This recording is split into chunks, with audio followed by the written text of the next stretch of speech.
The Sorrows of Young Werther is a 1774 novel by the German literary giant Johann Wolfgang von Goethe. It's a good read, though rather sad, but its enduring interest lies in the impact it had in its day and age and the ethical questions it raises. Essentially, it created a craze. Goethe became famous overnight. Young men across Europe began to dress like Werther. It inspired Werther merchandise, and it was a major contribution to contemporary literature. Werther's an artist. He meets a young woman called Charlotte with whom he falls deeply in love. Charlotte's engaged to be married. Werther knows that, but he just can't help himself. He meets her husband-to-be, Albert, and the two men become genuine friends. However, Werther can't stop thinking about Charlotte and eventually has to go away. He suffers a series of minor misfortunes, then returns. Charlotte and Albert are now married. Charlotte sends Werther away again because she cares for him and can see his suffering.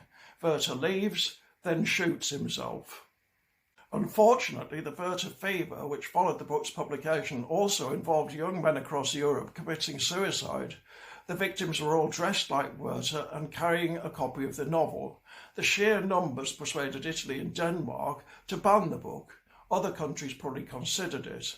In 1974, the sociologist David Phillips coined the term Werther effect to designate what we would nowadays probably prefer to call copycat suicides.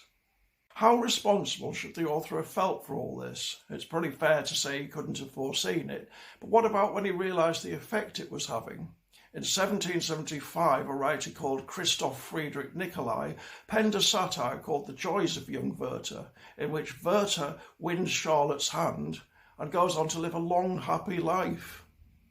Goethe never forgave him and later accused him of defecating on Werther's grave, which he didn't have to do. Nicolai's book was unlikely to dent his reputation, and its appearance could have been used by all parties as an opportunity to lower the temperature.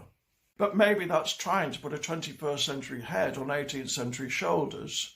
The other side of the coin is when the anticipation of harmful consequences triggers a Twitter lynch mob. Sometimes danger is foreseen where none exists. To the extent that the Sorrows of Young Werther continues to have contemporary relevance, it has to do with those very questions. Questions of external censorship and moral self-censorship. Both are things we're still struggling with.